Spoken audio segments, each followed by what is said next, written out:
5 fabulous ways to use laminate on your walls. If you already have hardwood in a space, you want to choose a laminate in contrasting/complementary color.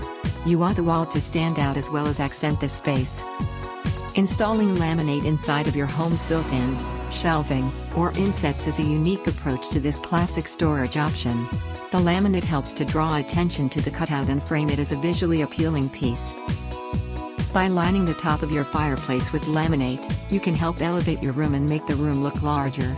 This is an expensive way to create a larger space on a budget. Pro tip: if you decide to hang your television on top of a laminate, experts recommend adding a sheet of plywood underneath for support with weight-bearing screws. This will help ensure your television is secure and ready for watching. Laminate can help add character to your kitchen with its charming wooden look. The design works well in kitchens that have painted cabinetry or open shelving because wood backsplash on wood cabinets can feel a bit intense. Laminate can be affordable, durable option for homeowners looking to dress up their bathroom walls. It helps to give the bathroom a cozy, cabin feel and creates a breathtaking finished product.